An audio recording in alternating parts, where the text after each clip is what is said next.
Hi అండి, welcome to my channel. ఈరోజు మన రెసిపీ ఆలు టమాటా కర్రీ. బగారా రైస్, వెజ్ బిర్యానీతో పాటు రైస్, రోటీ, చపాతీలకి సూపర్గా ఉంటుంది. సింపుల్ ఇంగ్రీడియంట్స్తో ఈజీగా ప్రిపేర్ చేసుకోవచ్చు ఈ రెసిపీని. ఇందుకోసం స్టవ్ ఆన్ చేసి ప్యాన్లో 2 టేబుల్ స్పూన్ల ఆయిల్ వేసుకోవాలి. ఆయిల్ వేడయ్యాక అందులో 1/2 టీ స్పూన్ ఆవాలు, 1/2 టీ స్పూన్ జీలకర్ర, 1/2 టీ స్పూన్ శనగపప్పు, 1/2 టీ స్పూన్ మినప్పప్పు వేసుకొని సన్నటి సెగ మీద దోరగా ఫ్రై చేసుకోవాలి.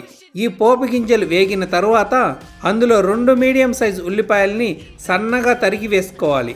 ఈ ఆనియన్స్ సన్నటి సెగ మీద కాస్త మెత్తబడేంత వరకు ఫ్రై చేసుకోవాలి. ఇప్పుడు అందులో 2 పచ్చిమిర్చి చీలికలు, 7-8 కరివేపాకు రెమ్మలు కూడా వేసుకొని ఫ్రై చేసుకోవాలి. ఈ విధంగా ఫ్రై చేసుకున్నాక ఇప్పుడు అందులో 1 టేబుల్ స్పూన్ అల్లం వెల్లుల్లి పేస్ట్ వేసుకోవాలి. అల్లం వెల్లుల్లి పేస్ట్ పచ్చి వాసన పోయేంత వరకు ఫ్రై చేసుకోవాలి.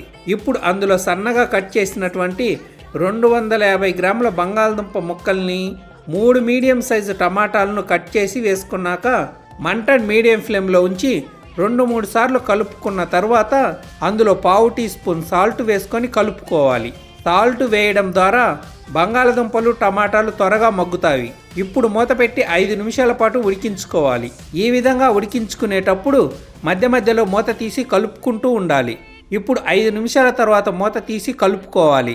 ఈ విధంగా టమాటాతో పాటు బంగాళదుంపలు ఉడికించుకున్న తర్వాత అందులో 1 టేబుల్ స్పూన్ కారం, రుచికి తగినంత సాల్టు, 1/2 టీ స్పూన్ పసుపు, 1/2 టీ స్పూన్ ధనియాల పొడి, 1/2 టీ స్పూన్ జీలకర్ర పొడి, 1/2 టీ స్పూన్ గరం మసాలా కూడా వేసుకొని అంతా బాగా కలుపుకోవాలి. ఈ ఉప్పు, కారం, స్పైసెస్ అన్నీ కూడా ఈ బంగాళదుంప, టమాటాలకు పట్టే విధంగా సన్నటి సెగ మీద 1 నిమిషం పాటు కలుపుకోవాలి. ఇప్పుడు మూత పెట్టి 2 నిమిషాల పాటు ఉడికించుకోవాలి. 2 నిమిషాల తర్వాత మూత తీసి కలుపుకోవాలి. ఈ విధంగా కలుపుకున్నాక గ్రేవీ కన్సిస్టెన్సీకి తగిన విధంగా 1 గ్లాస్ వాటర్ పోసుకొని కలుపుకోవాలి. ఇప్పుడు మూత పెట్టి 1 నిమిషం పాటు ఉడికించుకోవాలి. 1 నిమిషం తర్వాత మూత తీసి కలుపుకోవాలి. ఇప్పుడు అందులో 1 టేబుల్ స్పూన్ కస్తూరి మేతి వేసుకొని కలుపుకోవాలి. ఈ కస్తూరి మేతి వేయడం వలన మంచి టేస్ట్ వస్తుంది కర్రీకి. ఈ విధంగా కలుపుకున్నాక ఇప్పుడు అందులో గుప్పెడు కొత్తిమీర తరుగు కూడా వేసుకొని కలుపుకోవాలి. ఈ విధంగా అంతా బాగా కలుపుకున్నాక టేస్ట్ చెక్ చేసుకొని సాల్ట్ను అడ్జస్ట్ చేసుకొని స్టవ్ ఆఫ్ చేసుకోవాలి.